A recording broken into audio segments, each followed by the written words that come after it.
Salam, mən tarix müəllimi Bəhruz Baba. Bugünkü mövzumuz ümumi tarixdən Rusiya mövzusudur. Rusiya 13-16-cı əsrlərdə.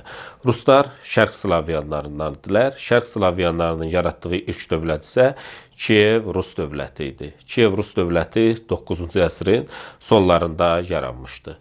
Bu dövrdə 13-cü əsrdə Mərkəzi Asiyada Monqol dövləti yaranmışdı. 13-cü əsrin 40-cı illərində Monqolların yürüyüş etdiyi torpaqlardan biri də Rus knyazlıqları oldu. Batı xanın rəhbərliyi altında Monqollar 13-cü əsrin 40-cı illərində Rus knyazlıqlarının torpaqlarını ələ keçirdilər və bunları özlərindən asılı hala saldılar. Və beləliklə Rus knyazlıqları bir müddət Monqollardan asılı hala düşdü. 14-cü əsrin əvvəllərində Rus knyazlıqlarından olan Moskva knyazlığı özünün yüksəliş dövrünü yaşayırdı. 1380-ci ildə Rus knyazlıqları ilə Qızıl Ordu dövləti arasında Kulikova döyüşü baş verdi. 1380-ci ildə baş verən Kulikova döyüşündə Rus knyazlarından olan Rus knyazları qalib gəldi. Qızıl Ordu sərkərdəsi Mamay xan məğlub oldu. Bundan sonra Rus knyazlıqları bir müddət öz müstəqilliklərini bərpa etdilər. Lakin Qızıl Ordu dövlətində hakimiyyətə Toxtamış xan gəldi. 1382-ci ildə Toxtamış xan Rus knyazlıqlarının mərkəzi olan Moskva şəhərini, Moskva knyazlığının mərkəzi Moskva şəhərini tutaraq yandırdı. Və bundan sonra Moskva və digər Rus knyazlıqları yenidən Qızıl Ordu dövlətindən asılı vəziyyətə düşdü və Qızıl Ordu dövlətinə yenidən xərac verməyə başladı. 1395-ci ildə Qızıl Ordu ilə Teymurilər dövləti arasında Terek döyüşü baş verdi. 1395-ci ildə baş verən Terek döyüşündə Qızıl Ordu məğlub oldu, Teymurilər qalib gəldi və bundan sonra Qızıl Ordu dövləti parçalanması prosesi sürətləndi.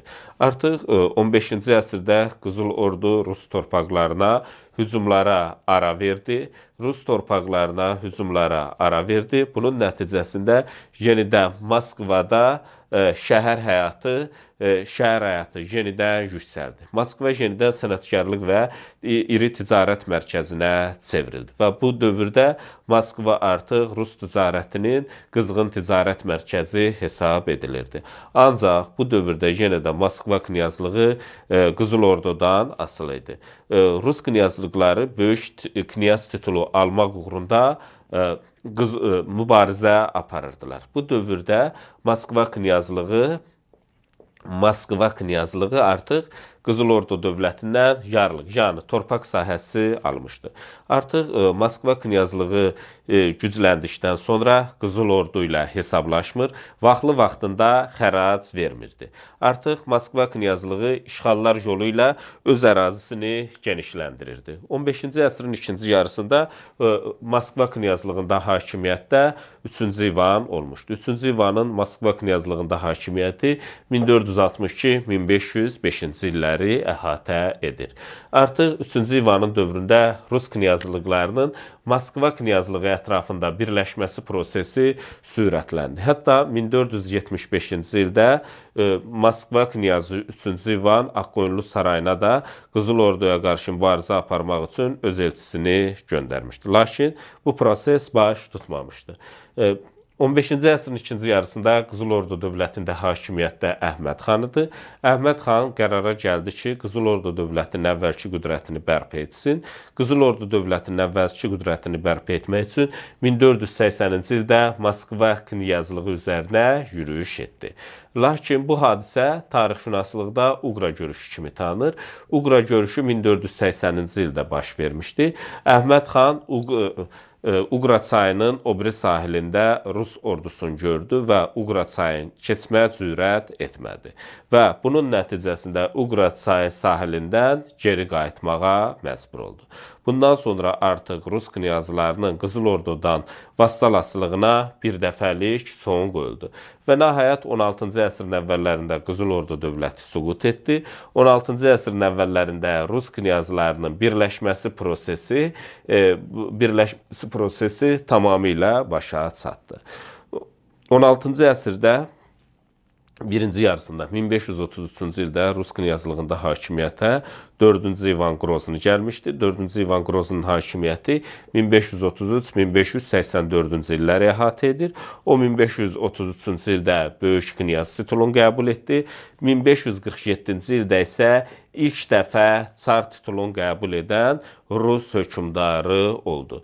4-cü İvan Grozny dövləti gücləndirmək və mərkəzi hakimiyyəti möhkəmləndirmək üçün bir sıra tədbirlər gördü. 4-cü İvan Grozny'nin hakimiyyəti dövründə mərkəzləşdirilmiş idarə etmə sistemi yaradıldı. Həmçinin onun hakimiyyəti dövründə hərbi sahədə qayda qanun yaradıldı, ordu quruculuğu həyata keçirildi, yeni ordu növləri yaradıldı. Mərkəzi hakimiyyətə qarşı çıxan məmurlar ciddi şəkildə cəzalandırıldı. Hətta onun hakimiyyəti dövründə, 4-cü İvan Grozny'nin hakimiyyəti dövründə boyar müxalifəti də ləğv edildi. Boyar müxalifətinin ləğv edilməsi mərkəzi hakimiyyətin daha da güclənməsinə gətirib çıxartdı. Rüşvətxorluğa qarşı mübarizə apardı. Rüşvətxor məmurlar cəzalandırıldı. Məmurların əhali hesabına saxlanması qaydası da ləğv edildi.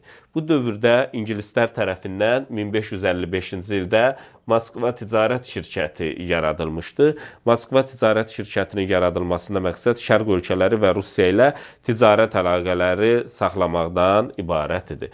O Moskva ticarət şirkətinin imtiyazları da 4-cü İvan Grozny tərəfindən ləğv edildi. 4-cü İvan Grozny də işğalçılıq siyasəti həyata keçirdi. İşğallar yolu ilə Rus knyazlıqlarının, Moskva knyazlığının ərazisi genişləndirildi.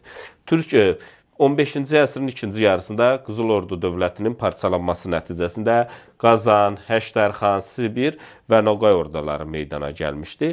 Bu türk xalqları daxilindəki çəkişmələrdən istifadə etdi 4-cü İvan Grozny və 16-cı əsrin ortalarında Qazan və Həştərxan xanlıqlarını işğal etdi. Bu əraziləri işğal etdikdən sonra Xəzər dənizinə çıxış əldə etdi və Volqa-Xəzər ticarət yoluna nəzarət etməyə başladı. 16-cı əsrin sonlarında isə 1598-ci ildə Sibir xanlığı birləşdirdi. Bunun nəticəsində dövlətin ərazisi şərqə doğru genişləndirildi. 17-ci əsrin əvvəllərində 1613-cü ildə Rusiyada Romanovlar sülaləsi hakimiyyətə gəldi.